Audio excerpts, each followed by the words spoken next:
একদিন এক জিনের সঙ্গে আমার সাক্ষাৎ। জিনের সঙ্গে ওনার নাম ছিল গোলাম সামদানি। গোলাম সামদানি মদিনাতে থাকে সব সময়। মদিনার যে পাহাড়গুলি আছে এই পাহাড়ের মধ্যে সে থাকে। আর রাত্রিবেলা হলে রওজা মুবারকের পাশে চলে যায়।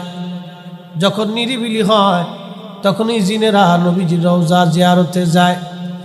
জিজ্ঞেস করলাম বয়স কত? বলল হুজুর আমার বয়স প্রায় ৬০০০ বছর। জোরে বলেন না সুবহানাল্লাহ। জিজ্ঞেস করলাম পৃথিবীর কোন অলির দরবারে আপনি গেছেন? বলল হুজুর গাউসে পাকের দরবারে বসছি। হুজুর খাজা মাইনুদ্দিন চিশতের দরবারে আমি বসছি। খাজা বাহাউদ্দিন নকশবন্দ বুখারীর দরবারে বসছি। মুজাদ্দিদ আল ফিসানি সেরহিন্দির দরবারে বসছি। দুনিয়ার বড় বড় অলিদের দরবারে আমার বসা আসা যাওয়া আছে। সুবহানাল্লাহ কি বলবেন? আমি বললাম জিনদের মধ্যে কি নজদি আছে নি? কহা তাও আছে।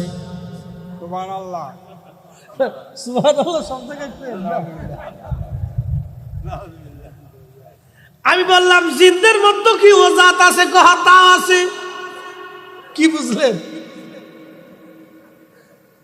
জিনদের ভিতরে বহু কোয়ালিটি আছে, অনেক রকমের জিন আছে জিনদের মধ্যে। হায়াত বড় লম্বা, বিরাট বড় হায়াত। বললাম আমি অনেক নবীদের মজলিসে বসছি, তবে আমার নবীর কথা যখন বলল ডুকরায় ডুকরায় কেঁদে দিয়ে বলল রহমতের নবীর মতো এত বড় নবী আর কখনো আসে নাই, আর কখনো আসবে না। চিৎকার মেরে বলেন আল্লাহু আকবার। বন্ধুগণ, এই জমিনের মধ্যে একদিন জিন জাতিরা বসবাস করত।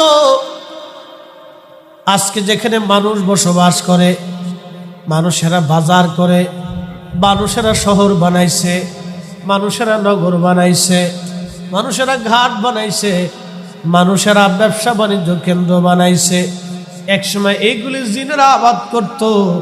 জিনেরা আল্লাহর অবাধ্য হওয়ার কারণে আল্লাহ তাদেরকে দুনিয়ার থেকে তাড়াই দিলেন।